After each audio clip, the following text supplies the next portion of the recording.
Jayson, this year it just feels like you guys there's always like some traps along the way in an NBA season, right? There's guys out, whatever, you play down to the competition a little bit. Last year it seems like you guys kind of didn't do that, and this year it feels like you might be falling into some of that. Is that happening, and why is that happening? I mean, I don't want to blame why we lost today on it being a trap game. Everybody plays 82 games. Everybody travels. Everybody plays back-to-backs. So don't want to use that as an excuse. Just observation that we got to be better in all areas of the game. Especially didn't really watch film. We will tomorrow probably, but just kind of thinking back on what happened throughout the game. Down the line, everybody, we just got to be better. Jayson, in the last 15 games, you guys are 8-7. Overall, you're fourth in defense, but in fourth quarter defense, you're ranked 26th. What, by your estimation, is kind of the root cause of that, and what's your responsibility there? I think, partly sometimes our offense, whether it's our spacing, whether, we're not shooting as well as we want to. Tonight we had a lot of turnovers. I did, in particular. All those things play a part, and our defense needing to be better. Jayson, the threes weren't really falling for you guys tonight. It feels like you guys have had more of those inefficient three-point nights this year than you did last year. What have you seen that's been going into that? Is it just a slump? Is it execution? Is it defenses pressuring you guys more? What do you think's gone into that? I think just part of the season, probably spurts. We shoot the ball better, and some spurts that we don't.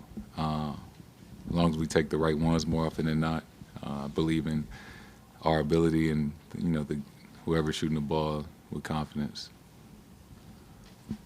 You don't often respond to criticism, public criticism, but on Instagram you went back at Brandon Jennings a little bit. What made you kind of clap back at him for calling you the softest superstar in Celtics history? I don't know. Had some time yesterday. Was there something about that particularly bothered you? No. I wasn't mad. I just had some time yesterday. And then you win a title last year, you probably think, a lot of the criticism is going to go away. People aren't going to question me anymore. And then you go to the Olympics. Obviously, you had that experience there. And then you've heard some things. Obviously, you saw what Brandon Jennings said. How have you reacted to just the way that's gone? And were you surprised that, all the noise didn't go away, that you didn't answer those questions last year? Surprised, no. I think it comes with being one of the best players in the league, and the more you accomplish, the more it gives people opportunity to nitpick at things. If I wasn't who I was or at a certain status, people would probably not talk about me as much. But it's not. I'm not the first superstar in league history to deal with this. It comes with it. Just piggybacking off of that, initially, Joe said that he showed you and Jalen the timeline of another superstars, the criticism and the commentary they received at each stage of their career. Did that help to put it into perspective of, like you said, okay, the best players go through this, even when sometimes the commentary can be ridiculous and not rooted in reality? Yeah, I mean, it's just, I guess it helps seeing it, put things in perspective. It's nothing that I didn't already know. You have the internet, you can look at some of the ridiculous takes that people on TV have said about some of the best players to play this game that didn't necessarily age well.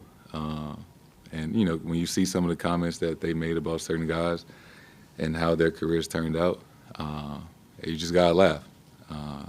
It's I guess, part of the journey. And then regarding a night like tonight, when the offense is putting pressure on the defense and just kind of feels like the spiral, especially with the success they're having on the offensive glass in the second half, what is the hardest part about just breaking that cycle and building some momentum? I think just the team being comfortable. You let guys in the NBA play a quarter or a first half or 3 quarters being super comfortable. Those possessions become a lot tougher to get stops when you need necessarily everything to try to go the right way. And now they're feeling really good about themselves. Last question to Gary. Jayson, the third quarter you referred to the turnovers. Like, how do you break through when you're not as crisp as you like? Personally, when the passes aren't quite where they need to be, how do you become yourself again? Don't get discouraged. Played this game for a very, very long time. Just gotta stick with it. Some nights are tougher than others.